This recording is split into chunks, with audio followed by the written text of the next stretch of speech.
Your mama's so fat. You better watch your mouth. Hey animators, today we're gonna talk about weight. I've initially made a video in my On The Go series, which is explaining something within 5 minutes, from where you guys have voted for me to make a full video on it, which is why we're here today. Quarantine still up, beard steadily growing. I swear, I feel like SpongeBob when he grew a beard. Anyhow, if you got your tutorials you want to see featured in this channel, drop a comment below or join my Discord server. I recommend the Discord server though.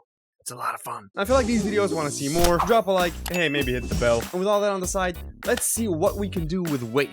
So, weight is something you can't really just explain in one video. A feeling for weight is something you grab along the way as you animate. I guess I'm gonna try to make some examples on how you would portray weight, because it's really hard to explain in just one video.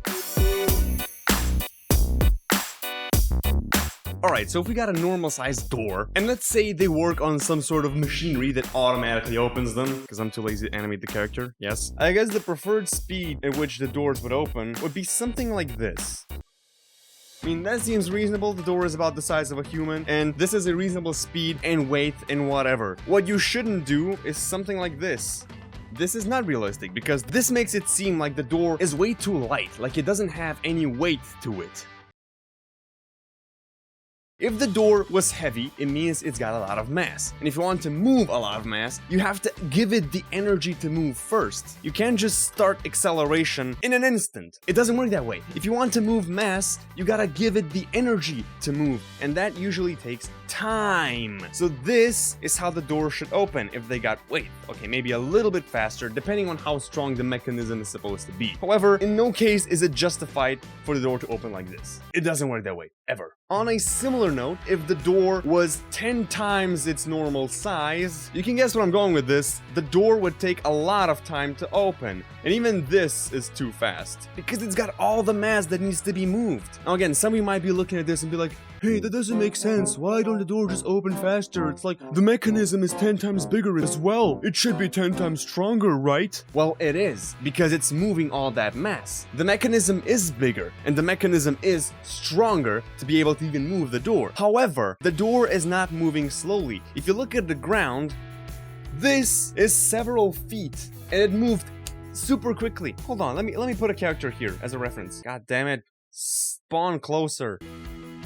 The door is opening super quickly. If you were on the streets and something like this, I would be afraid for that to hit me, because if that hits you, it knocks you down. But okay, this is animation, not everything needs to be realistic, so this is okay. It's the same concept why bigger objects tend to fall down slower, which is not the case either. We've got 2 cobblestone blocks. Let's move them up, shall we? So if you only look at the small cobblestone, it makes sense, and it's falling pretty quickly, isn't it? I think that's a reasonable falling speed, okay? And now if you look at the big one, it somewhat seems slow if you look at it from the distance. Like, it doesn't seem like it's falling as fast as the previous one. That's because it's relative to its size. It's bigger, so it looks like it's doing less distance. They're both falling at equal speeds though. Okay, this one a little bit more because it started off higher, but it doesn't. So if you want to get all scientific here, for me to explain why that is, gravity is the same everywhere. 9.81 meters per square second. It's the same for the small object, it's the same for the big object. And again, if you look at it from close,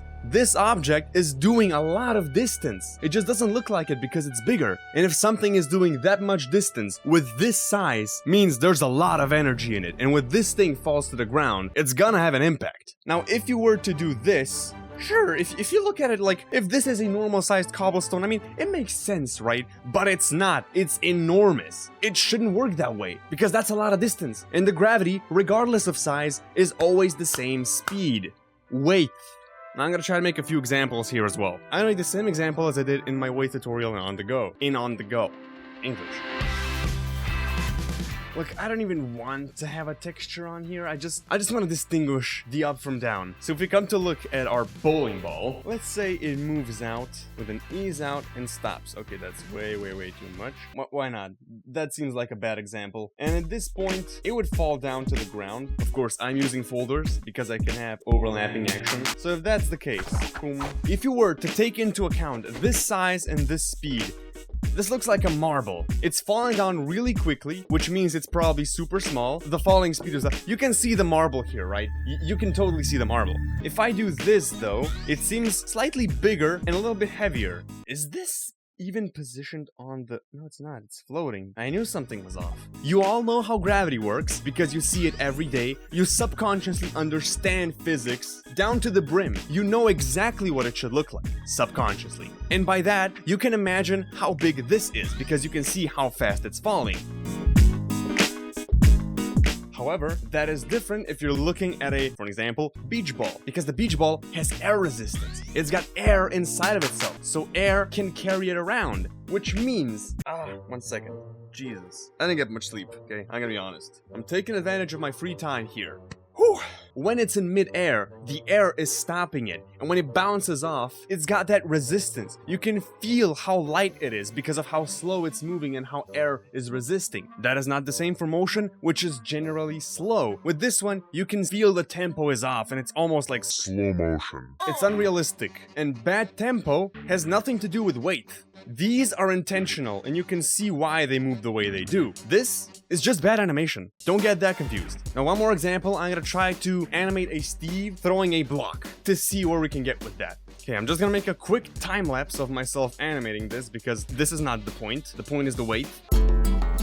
Oh yeah, also, it's going to be sloppy because I kind of want to rush this.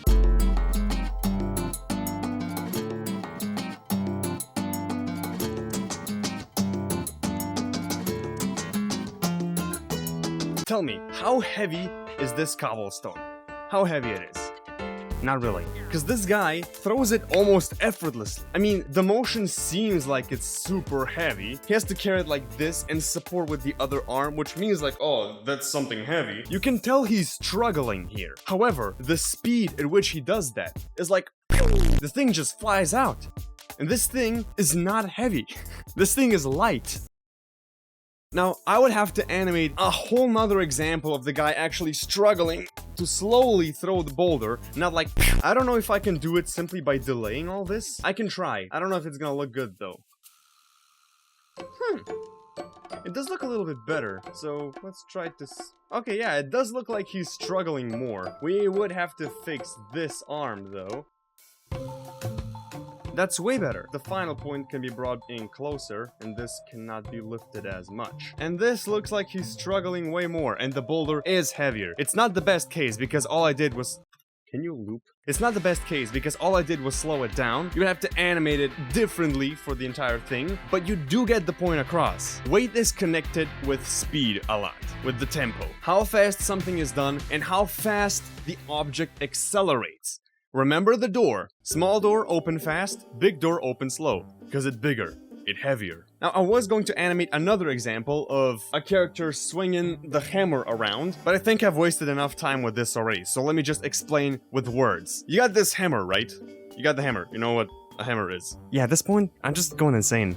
I was gonna make the bad example of the guy just rotating around like it's effortlessly, like the first example of this pebble throwing thing. Actually, imagine like this. Imagine a hammer made of plastic. So you grab the hammer, and you obviously just lift it up like it's nothing, because it's light. You can throw it around like it is. It's plastic. Now, imagine Thor's hammer, Mjolnir. Imagine that. It's full of iron. You can feel it's heavy. You drop it down, you hear the like, it's solid. If you were to swing that around, you would have to lift it up slowly, help yourself with the other arm, try to swing it around with your body as well. Look at my shoulder. You do this to get the arm rotating. Because it's heavier, you need more energy. So either pick it up and you lift it up without any shoulder support, without any knees bending and whatnot, and the other arm rotating around. If it's heavy though, you gotta put in some serious effort to lift it. Now overall, weight is not something you can just explain in one video and now you're professional. Weight is something you practice. Weight is something that can be applied in various ways on various different examples. So it's seriously hard to just magically learn everything based off 3 examples I showed you here. 4 examples. It was 4. So that is all I have for you today. I hope you've taken something away from this video, because it is one of these topics which is really hard to just explain, and now you know. So needless to say, thank you for watching. If you got any tutorials you want to see, again, join the Discord server. It's hella fun. One more thing before I go, I'm releasing Oblivion Generation 6.0 very soon, and I'm making a ton of variants on the model. So far I've got the regular one, I've got the black suit design, white suit design, I've got the survivor variant. I'm not gonna show you any spoilers, but if you got any version of Oblivion you want to see in the pack, drop a comment below. Now, I am going for more of a medieval assassin style thing, but we'll see. Some suggestions of yours might be good enough for me to actually make it, and it will be in the Oblivion 6.0 generation, and it will be downloadable as well. So thank you for watching, I hope you enjoyed, and now we'll see you in the next video. Stay sharp.